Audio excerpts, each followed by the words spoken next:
मित्रांनो, ठरलं तर मग या मालिकेच्या आजच्या भागामध्ये सायलीचं आता घरात कुणीही ऐकत नसतं. तिला असं वाटतं की रविराज एकदा तरी माझं बोलणं ऐकून घेतील. म्हणूनच ती आता रविराज जवळ जाते आणि म्हणते, रविराज काका ऐका ना, अहो तुम्ही तरी माझ्यावर विश्वास ठेवा. पण आता रविराज म्हणतो की नाही, मी तुझ्यावर विश्वास ठेवणार नाही आणि मला सर म्हणायचं, रविराज सर, कारण काका म्हणण्याचा हक्क तू गमावून बसली आहेस. हे ऐकताच आता अर्जुन आणि सायलीला प्रचंड धक्का बसतो. खरं तर कोणत्याच नात्याने इथून पुढे तू मला हाक मारू नकोस किंवा मदत सुद्धा मागू नकोस, कारण आपला संबंध इथून पुढे काहीच नाहीये, असं रविराज स्पष्ट शब्दात जेव्हा सांगतो तेव्हा सायलीला अजूनच वाईट वाटतं. त्यावेळी सायली आता खूप रडते आणि म्हणते, प्लीज मला एवढी मोठी शिक्षा देऊ नका. तेव्हा पुढे रविराज म्हणतो, मी आत्तापर्यंत फक्त माझ्या मुलीला चुकीचं समजत आलोय, पण तुमचं हे जे सत्य आहे ना, ती जगासमोर आणायला सारखी धडपडत होती. मीच तिला आपला नेहमी नेहमी अडवायचो, कारण माझा तुमच्यावर खूप विश्वास होता ना. म्हणून तुमचा हा कॉन्ट्रॅक्ट मॅरेजचा संसार आणि तुमच्या आसपास सुद्धा भटकू नको असं मी तिला खूप वेळा बजावलं होतं.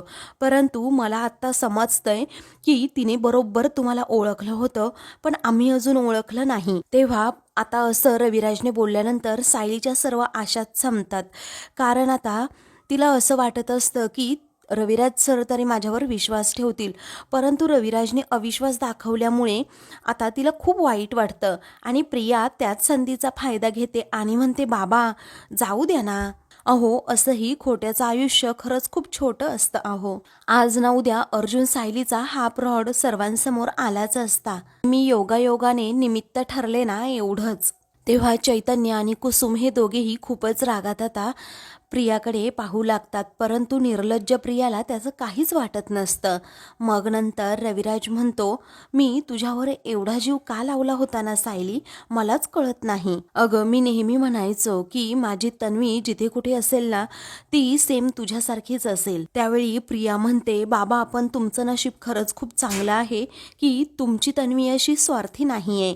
त्यानंतर आता अर्जुनची खरडपट्टी काढत त्याला सुनावत रविराज म्हणतो की मी तर तुला एक चांगला वकील बनवला होता रे, परंतु एक चांगला माणूस नाही बनवू शकलो अर्जुन. तेव्हा अर्जुनला खूप वाईट वाटतं. हे रविराज आता बोलायची संधी सोडत नाही. मी जे काम पूर्णाई, कल्पना वहिनी आणि प्रताप यांना जमलं नाही, ते मला तरी काय जमणार ना. तर अस्मिता आता म्हणते, मला तर असं वाटतं की हे कॉन्ट्रॅक्ट करायला या सायलीनेच अर्जुनला भाग पाडलं असेल. तेव्हा अस्मिताचं हे बोलणं ऐकून अर्जुन सायलीला धक्का बसतो. तेव्हा अर्जुन खूपच रागात तिच्याकडे पाहू लागतो. नाहीतर आमच्या अर्जुनच्या मनात हे असलं येणारच नाही. पण मला एक कळत नाही, हिने हिच्या मानलेल्या बाबांना सोडवण्यासाठी हे कॉन्ट्रॅक्ट केलं होतं. पण अर्जुन, तू हे का केलं, कशासाठी केलं, एवढं सांग ना. त्याचवेळी अर्जुनला आता काय सांगावं कळत नाही. आता तो हे तर सांगू शकत नसतो ना की मला तन्वी बरोबर लग्न करायचं नव्हतं, कारण रविराज आणि प्रतिमा हे दोघेही समोर असतात. त्याचवेळी आता चैतन्य विषय टाळतो आणि म्हणतो, अस्मिताई, मला काय वाटतं ग, हा विषय आपण नको उगीच ताणायला जास्त. मग अस्मिता म्हणते, हो बरोबरच आहे ना तुझं, कारण मी जेवढी डबक्यात खडे फेकेल ना, तेवढा चिखल माझ्याच अंगावर पडणार. तर अस्मिता आता रागातच म्हणते, सायली निघ आमच्या घरातून, असं म्हणून ती तिला ढकलून देते. तर सायलीच्या हाताला थोडं लागतं. अर्जुनला तिच्याबद्दल खूप वाईट वाटतं. तो लगेच तिला उठवतो आणि विचारतो, मिसेस सायली, काही लागलं तर नाही ना. तेव्हा तो तिची खूप काळजी करत असतो. सायली मात्र खूप रडत असते. तेव्हा रविराज हसतो आणि म्हणतो, अर्जुन, जेव्हा सायली आपल्या ऑफिसमध्ये काम करायची तेव्हा तू तिला मिस सायली असं म्हणायचास ना.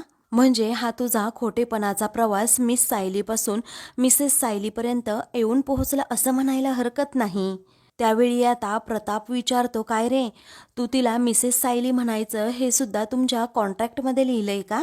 त्यावेळी आता कल्पना म्हणते, घरच्यांसमोर बायको अशी हाक मारायची हे सुद्धा तुमच्या कॉन्ट्रॅक्टमध्ये लिहिलं होतं का रे. तेव्हा सायली आणि अर्जुन एकमेकांकडे पाहतच राहतात, कारण घरचे बोलायचे थांबतच नसतात.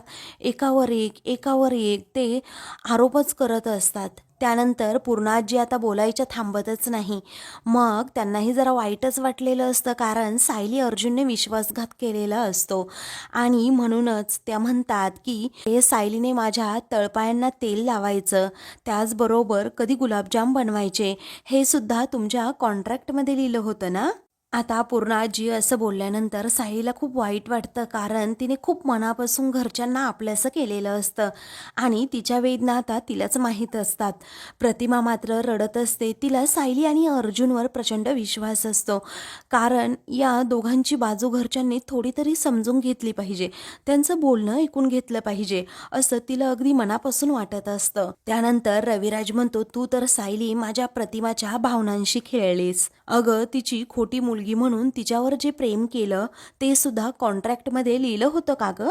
आणि आता तर मधुभाऊ सुद्धा जामिनावर सुटलेत म्हटल्यावर कॉन्ट्रॅक्टही संपलं ना. तेव्हा घरातील आता सर्वजण रडत असतात, कारण सायली अर्जुनने खूप मोठं सत्य लपवून ठेवलेलं असतं. रविराज म्हणतो, तुमचं कॉन्ट्रॅक्ट हे नात्यांच्या कसोटीवर अगदी इनव्हॅलिड ठरलंय, अर्थात सर्व नातीही तुमच्यासाठी इनव्हॅलिडच आहे असं म्हणायचं. तेव्हा आता अर्जुन विचारतो, सिनियर, तू आजपर्यंत मला फक्त एवढंच ओळखलं का रे? तेव्हा रविराज आता त्याच्यावर अविश्वास दाखवत म्हणतो, अरे अर्जुन, असं नाहीये, मला असं वाटायचं आजपर्यंत की मी तुला खूप चांगलं ओळखलंय. हो अरे खरंच, कारण मला असं नेहमी वाटायचं माझा ज्युनियर खूप हुशार आहे, टॅलेंटेड आहे आणि तो खूप जिद्दीसुद्धा आहे, आपल्या आईवडिलांवर खूप प्रेम करतो आणि पूर्णाईला खूप जपतो, नेहमी असं वाटायचं रे मला. पण हा जो माणूस आत्ता माझ्यासमोर उभा आहे ना, तो खरंच खूप खोटं बोलणारा आहे आणि आपल्या जवळच्या माणसांना सुद्धा दुखवणारा आहे. या असल्या अर्जुन सुभेदाराला मी नाही ओळखत. तेव्हा पुढे प्रिया नाटकी करत येते आणि रडण्याचं आता मुद्दाम ढोंग करत म्हणते, काय रे अर्जुन, असं का वागलास रे तू? अरे एकदाच फक्त मामा मामीचा चेहरा बघ ना, त्यांना किती त्रास होतोय ते. तेव्हा अर्जुन खूपच रागात आता प्रियाकडे पाहत असतो. त्याला असं वाटत असतं की हिच्या सनकन मुस्काटीत द्यावं, कारण तिच्यामुळेच हे सगळं घडलेलं असतं. नंतर आता प्रिया मुद्दामच नाटक करत पूर्णाजींजवळ जाते आणि तिला विचारते, अगं तुला आता कळलं असेल ना पूर्णाजी, की मी नाटक करत नव्हते, मुद्दाम करत नव्हते. अगं मी त्याच्यावर अगदी खरं प्रेम केलं, पण त्याला कधी समजलंच नाही ग. तेव्हा रविराज विचारतो, याला काय कळणार आहे खऱ्या प्रेमाचा अर्थ? अरे प्रतिमा, 20 वर्ष माझ्याजवळ नव्हती ना, जे मी केलं ना त्याला खरं प्रेम म्हणायचं. आणि माझी मुलगी तुझ्यासाठी जीव द्यायला निघाली होती ना, ते खरं प्रेम. आणि तुझे आई वडील 30 वर्ष जे संसार करतायत ना, ते खरं प्रेम आहे. तेव्हा अर्जुन सायली रडतच एकमेकांकडे पाहत राहतात.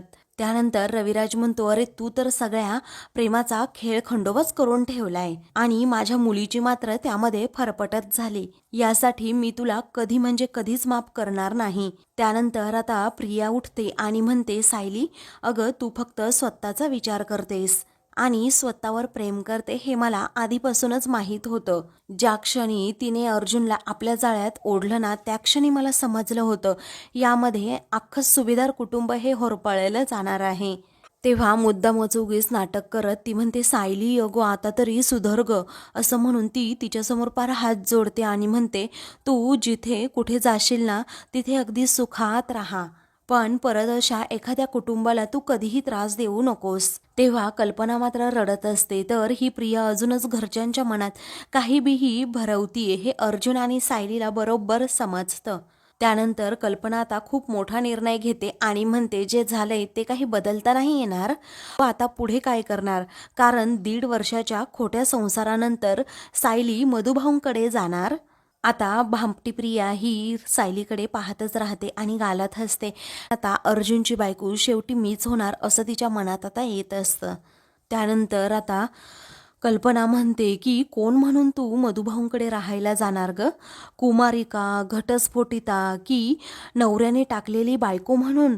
तेव्हा आता हे शब्द अर्जुनला अजिबात ऐकवत सुद्धा नाही आणि त्याला आता धक्का बसतो. तर सायली आता पूर्णपणे कोलमडून जाते, कारण माझ्या नावाच्या पाठीमागे एवढा मोठा ठपका लागणार हे तिला अजिबात आता मान्य नसतं. तेव्हा कुसुम आणि मधुभाऊ देखील पूर्णपणे आता शॉकमध्ये असतात, कारण कल्पनाने जे सांगितलं ती आता रियालिटी असते. त्यानंतर कल्पना म्हणते की नवऱ्याला सोडून आलेली बायको म्हणून तू मधुभाऊंकडे राहायला जाणार. आता हे ऐकून मधुभाऊंना अक्षरशः खूप त्रास होऊ लागतो.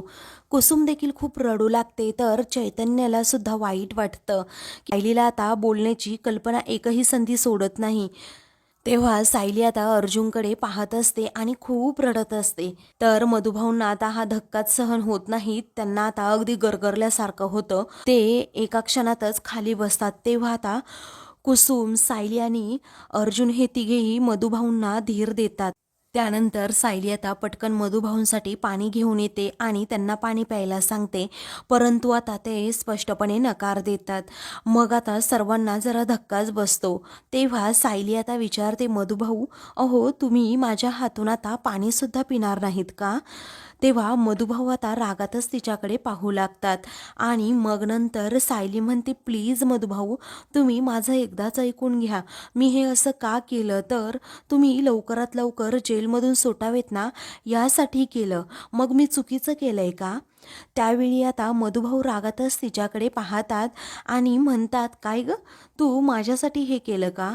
अगं मला जर माहीत असतं ना की तू माझ्या सुटकेसाठी एवढं मोठं पाप करतीये आणि या तुझ्या पापामध्ये मला सुद्धा भागीदार करून घेतीये, तर मी जेलमध्ये सडत बसलो असतो आणि तेच माझ्यासाठी योग्य होतं. आज माझ्यामुळे तू सगळ्या भल्या माणसांचं वाटोळं केलंस. त्याच अपराधी भावनेने मी कसा जगू सांग ना तू सायली. म्हणून सायलीलाच आता मधुभाऊ हे जा विचारत असतात.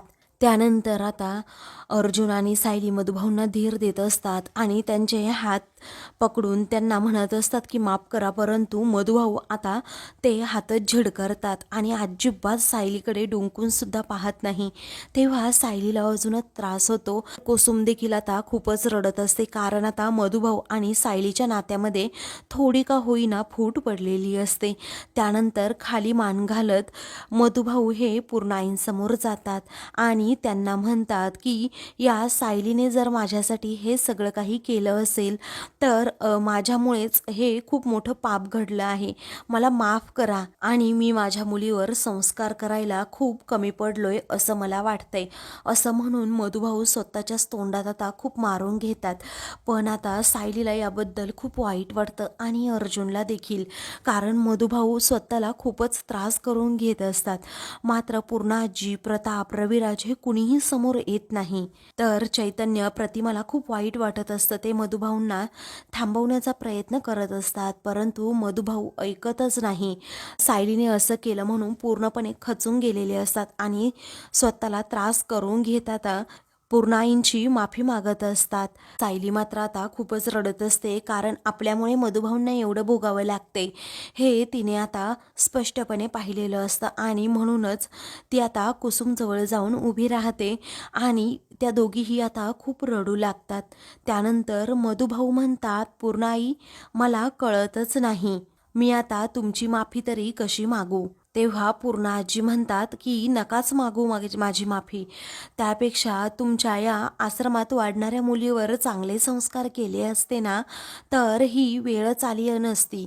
असं म्हणून मधुभाऊंनाच ते आता खूप बोलतात आणि त्यांच्या संस्कारावरच आता त्या प्रश्न उभा करतात.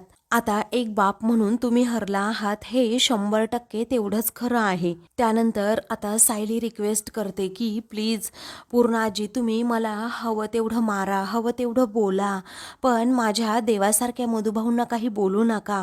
कारण ते खरंच खूप चांगले आहे. त्यांनी माझ्यावर चांगलेच संस्कार केले आहेत. तुम्ही असं त्यांना बोलू नका प्लीज. असं म्हणून ती रिक्वेस्ट करते आणि पूर्णाजींसमोर हात जोडत असते. तेव्हा आता पूर्णाजी विचारतात, मी काही चुकीचं बोलले का गं? आणि मागच्या दिवाळीत यांच्याशी वागले ना तेच बरोबर होतं. कारण तुम्ही दोघं म्हणजे आमच्या कुटुंबाला लागलेली कीड आहात, कीड. असं रागातच आता पूर्णाजी जेव्हा म्हणतात ना तेव्हा मात्र आता मधुभाऊंना अजूनच मेल्याहून मेल्यासारखं होतं. कारण आता मधुभाऊंवर एवढे आरोप पूर्णाजी या करत असतात हे सायलीला अजिबात ऐकवत नसतं. कारण आता एवढं त्यांना आयुष्यभर कुणीही बोललेलं नसतं. त्यावेळी प्रिया मात्र गालातच हसते आणि पूर्णाजींचं हे बोलणं ऐकून सायली अर्जुनला प्रचंड त्रास होऊ लागतो. पुढे आता पूर्णाजी या म्हणतात, वडिलांमध्ये थोडा जरी सभ्यपणा असताना तरी लेकीने ही थेरं कधीही आयुष्यात केली नसती, असं म्हणून त्या आता डायरेक्ट मधुभाऊंनाच खूप काही बोलू लागतात. त्यांना हे ऐकवत सुद्धा नसतं. मधुभाऊ अगदी शांतपणे रडतच उभे असतात, कारण आज ज्या सायलीमुळे त्यांची ओळख निर्माण झालेली असते ना सुभेदारांच्या घरात, त्याच सायलीने आज सायलीमुळे मधुभाऊ आज सर्व आत्मसन्मान मावून बसलेले असतात. कारण सायली अर्जुनचं कॉन्ट्रॅक्ट मॅरेज म्हणजे घरच्यांसाठी खूप मोठा धक्का असतो आणि त्यांनी सायलीवर खूप मोठा विश्वास ठेवलेला असतो, परंतु सायली त्यांच्या विश्वासाच्या पात्र ठरलेली नसते. रागातच आता अर्जुन म्हणतो, पूर्णाजी अगं रागाच्या भरात तू काय बोलतेस, तुला कळतंय का? त्यानंतर आता मधुभाऊ म्हणतात की तुमच्या आजीवर रागवू नका वकील साहेब, तुम्ही मला या केसमधून सोडवलं, तुमचे खूप खूप आभार, असं म्हणून अर्जुनचे ते हात जोडून अगदी आभार मानतात.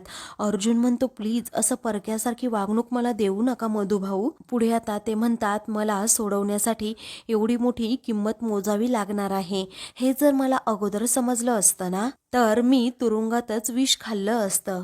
त्यानंतर आता मधुभाऊ रडतच पूर्णाजींना म्हणतात, म्हणणं खरं आहे अन्नपूर्णा मॅडम, कारण आता सायलीला आज माझी मुलगी म्हणायची सुद्धा मला लाज वाटतीये, पण तिच्या या अपराधासाठी अन्नपूर्णा मॅडम मी तुमची माफी मागतो, असं म्हणून आता ते पूर्णाईंचे पायच पकडतात. तेव्हा पूर्णाजी अजिबात मधुभाऊंना माफ करत नाहीत, त्या आपल्या दुसरीकडे मान वळवतात. तेव्हा घरातील सर्वजण आता पूर्णाजीकडे पाहतच राहतात. विमल, कुसुम या सर्वांना खूप वाईट वाटतं, कारण एवढी मधुभाऊंनी माफी मागूनही पूर्णाईने त्यांना माफ केलेलं नसतं. आणि अर्जुनला देखील मधुभाऊंबद्दल खूपच वाईट वाटतं, कारण मधुभाऊंना वाईट वागणूक पूर्णाजी देतीये हे त्याला सहनच होत नाही. त्यानंतर आता प्रिया बोलायची संधी सोडत नाही. ती आता म्हणते की काय हो मधुभाऊ, मी गेली कित्येक वर्ष बघतीये सायली तुमच्या परवानगीशिवाय एकही गोष्ट करत नाही, मग तुम्हाला सोडवण्याच्या या प्लॅनला सुद्धा तुमची परवानगी होती का? तेव्हा आता मधुभाऊ या कॉन्ट्रॅक्टमध्ये सहभागी असल्याचं असं प्रियाचं म्हणणं असतं. ती आता मधुभाऊंना खोटं पाडण्याचा पूर्णपणे प्रयत्न करत असते. तेव्हा आता अर्जुनला खूपच राग येतो आणि सायलीला देखील. मग आता अर्जुन खूपच रागात म्हणतो, हे बघ तन्वी, मधुभाऊंना खोटं पाडण्याचा प्रयत्न करू नकोस तू, त्यांना या कॉन्ट्रॅक्टबद्दल खरंच काही माहीत नव्हतं. अर्जुन असा रागातच म्हटल्यामुळे प्रताप म्हणतो, अर्जुन एकदम खाली करायचा, समजलं? तू कुणाशी बोलतो समजतं का तुला?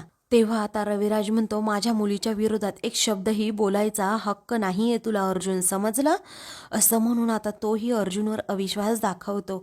त्यानंतर आता मधुभाऊ खूप रडत असतात आणि ते म्हणतात की आज तुम्हा सर्वांचे पाय धरल्याशिवाय प्रायश्चित्त हे पूर्ण होणार नाही, प्लीज मला आता मोठ्या मनाने माफ करा, असं म्हणून आता ते प्रतापचे पाय पकडतात. तेव्हा आता मधुभाऊ चक्क सर्वांच्या पाय पकडून माफी मागतायत. हे आता बद्दल चैतन्याला खरंच खूप वाईट वाटत असतं आणि त्यामुळेच तो आता खूप रडू लागतो, कारण आता घरात हे काय होऊन बसलं त्याचंच त्याला कळत नसतं. त्यानंतर आता कल्पना जवळ जातच मधुभाऊ म्हणतात, कल्पना मॅडम माफ करा, माझ्या सायलीने जे काही केलं, एक बाप म्हणून मी तिच्या वतीने माफी मागतोय. परंतु कल्पना सुद्धा आता अजिबात मधुभाऊंना माफ करत नाही आणि मधुभाऊंना आपल्यामुळे घरातील सर्वांसमोर अगदी शरणागती पत्करावी लागते. आजपर्यंत मधुभाऊ कुणाच्या पाया पडले नाही, परंतु आज सायलीमुळे पाया पडावं लागतंय. हे पाहून सायलीलाच आणि कुसुमला खरं तर मधुभाऊंबद्दल खूप वाईट वाटतं आणि त्या दोघीही आता खूप रडू लागतात, कारण मधुभाऊंचा होणारा अपमान हा त्या दोघींनाही सहन होत नसतो. तेव्हा ते आता खूपच रडत असतात, कारण कल्पनानेही त्यांना माफ केलेलं नसतं. कुसुम आता पुढे जाते आणि म्हणते, मधुभाऊ प्लीज तुम्ही हे काय करताय हो, उठा बरं, असं म्हणून ती आता मधुभाऊंना सावरते. त्यानंतर ती त्यांना बाजूला घेऊन येते. त्यावेळी आता मधुभाऊ म्हणतात की माझं काय चुकलं कुसुम, सांग ना काय चुकलं ग? माझं फक्त एकच ध्येय आयुष्यात होतं की माझ्या लेकरांवर चांगले संस्कार व्हावे, पण सायलीच्या बाबतीत माझी काय चूक झाली ना ते माझंच मला कळत नाहीये. आता मधुभाऊंच्या तोंडून असं ऐकल्यानंतर सायलीला खरंच खूप वाईट वाटतं की आपण खरंच खूप चुकीचं वागलो आणि यामुळेच मधुभाऊंना त्रास होतोय.